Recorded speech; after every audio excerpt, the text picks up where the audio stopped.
And the first game we're going to talk about on this episode is Anachrony. I'll share my screen. But Anachrony is a, well, let's just go through the normal stuff here. It's designed by David, is it Turksky? I can't remember how to pronounce that. Close enough. Yeah, that's fair. A bunch of artists. You can see it on the screen if you're watching the video. And the publisher is Mind Clash Games. And this was released in 2017. There's a bunch of expansions since then. It's a game that I always wanted to get to the table. And we got it from our Board Game Geek Secret Santa this past Christmas. So I've had it for a few months now, but I finally got it to the table. And basically it's a worker placement game with this really interesting, I want to call it loan management system. George, I know James has played it. Have you played this yet? I've not played it. I've heard great things, but I know that Mind Clash is pretty heavy, and so I've sort of stayed away, to be honest. The weird thing is, it says it's a weight of 4 out of 5. That's crazy. I'm going to disagree. I actually think it's more of a 3. I agree. I don't think this game is that deep. No. All right. I don't think it's deep as far as like stuff getting shot in your face as far as like a water hose of information. It is deep in the idea of like strategy, but I don't really consider that what weight means on Board Game Geek. You know, it's not a complex game. It literally is just a worker placement. Okay.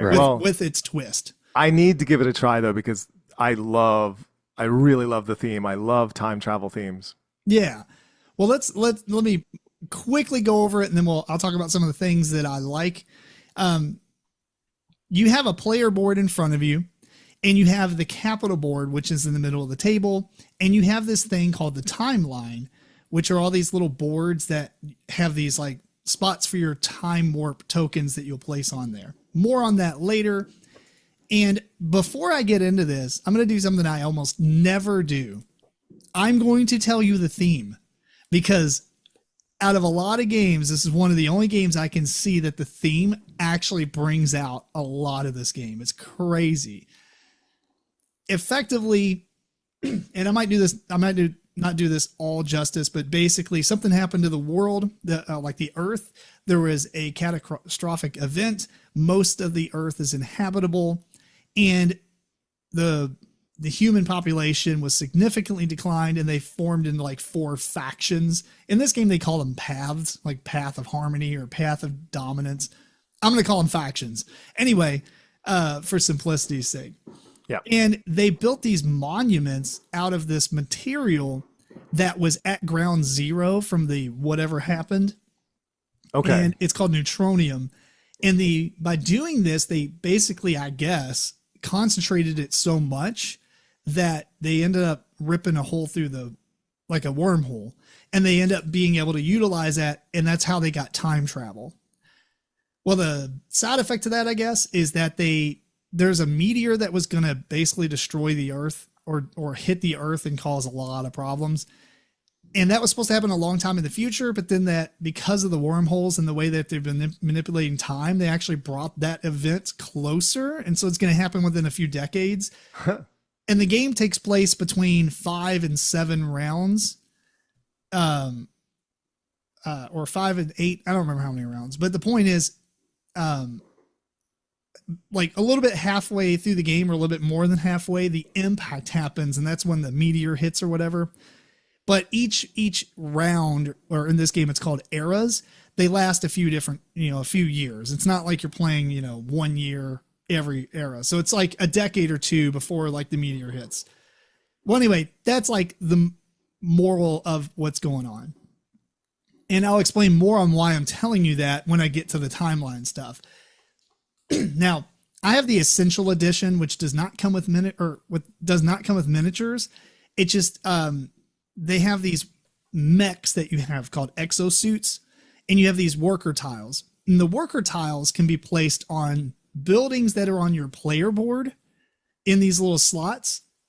And I mean, that's fine, but if you place them out on the capital board, you don't know who placed them there, right?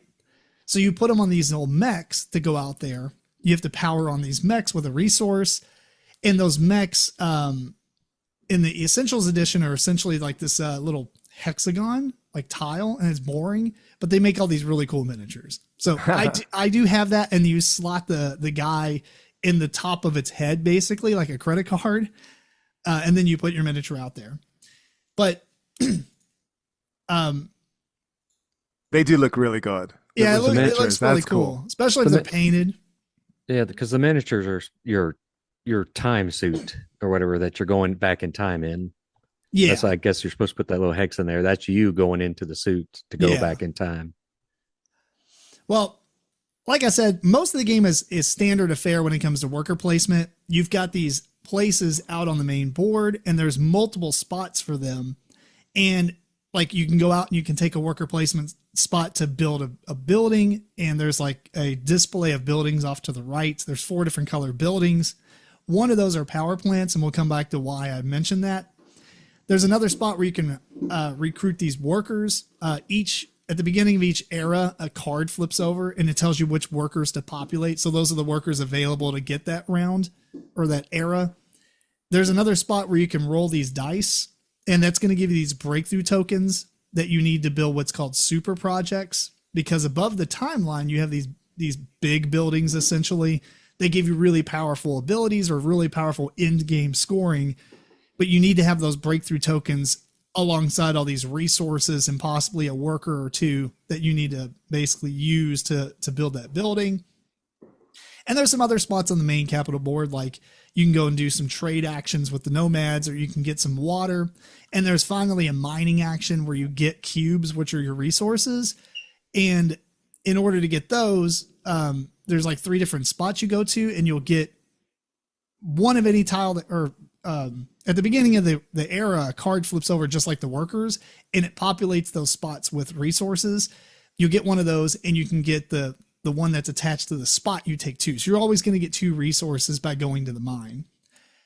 Your player board, though, is a little bit less active at the beginning, but as you start building buildings, then you have more spots for your workers to go on.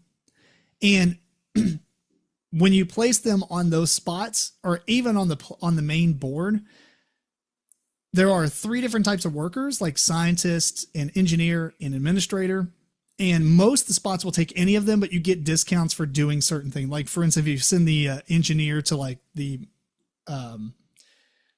building spot, you'll get like a discount on a resource. There also are some spots that require you to put certain workers down. And then there's a genius, which is kind of like a wild. He can be used in any of the spots or whatever. Well, anyway, so you're just doing that. That's all you're doing. You're putting guys out. You're putting mechs out. You're getting resources. You're trading them in for buildings. All the standard worker placement affair. While you're doing all this, at the beginning of an era, all players are going to take these tiles in their hand called warp tiles, and you're going to choose 0, 1, or 2 of those to put out. And everybody does this simultaneously with their fist and reveals. And the reason is because whoever has the most of them out there at the beginning of each era is going to have to roll this die to get paradox tokens. Because what you're basically doing is saying, me in the future is going to send these resources back to me, so I'm getting a loan from my future self. So this round, if I want more water, or if I want a specific resource cube, I can put those out there and get those things, and they just appear through a wormhole. Blam, right? But when you move on to the future eras, you can use power plants to travel back in time, which moves your focus marker essentially back to one of the other timeline tiles that happened in the past. And 2 things from that. One, that's when you can repay your debts effectively. So you just pay whatever, like that 2 water to get your resource, to get the tile back. And it's going to raise you up on the time travel track, which gives you more points. And the other thing is that's how you build super projects from earlier eras that no one had built.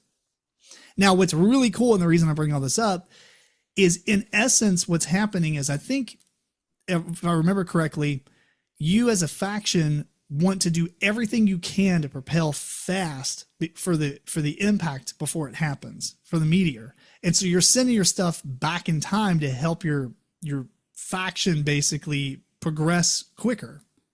And so like the idea that you just see this stuff appear, but then in the future you're actually sending it back to yourself. That's the whole time travel part. And it's just really fascinating to think about.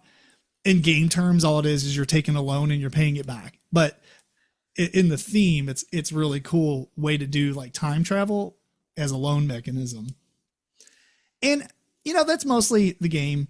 It's without going in super detail on all the different actions and things that you can do. There's a lot of cool interactions you can have with your board. I like the fact that when you at the end of an era, all your workers come back, and some of them are tired or some of them are still active or called motivated, which is a really cool effect because not all of your workers will always be down for the count, but you have to take an action to get them back, or you can force them to wake up and work, but then their morale goes down. So you don't want to do stuff like that. But I really like the worker placement games that have the different workers for the different spots. That right there is just fantastic. I mean, if you're designing a worker placement game at this point, that kind of thing should be on your mind. The idea that you have all these different types of workers, but you can put them anywhere. But if I put a scientist here, he gets a discount. If I put a administrator over here, he comes back motivated, That's really fascinating. I like games that have that. And I don't feel like there's that many that do. I remember I have another game called Archon. It's like a steampunk worker placement game. I don't know if you're familiar with that. That one has it, but I mean, can you think of any other ones that have this type of... I know they exist, I just can't think of them. There was one. Oh, there was one where you actually built your workers out of parts so that they got abilities as you like... You're talking about I'm looking for it.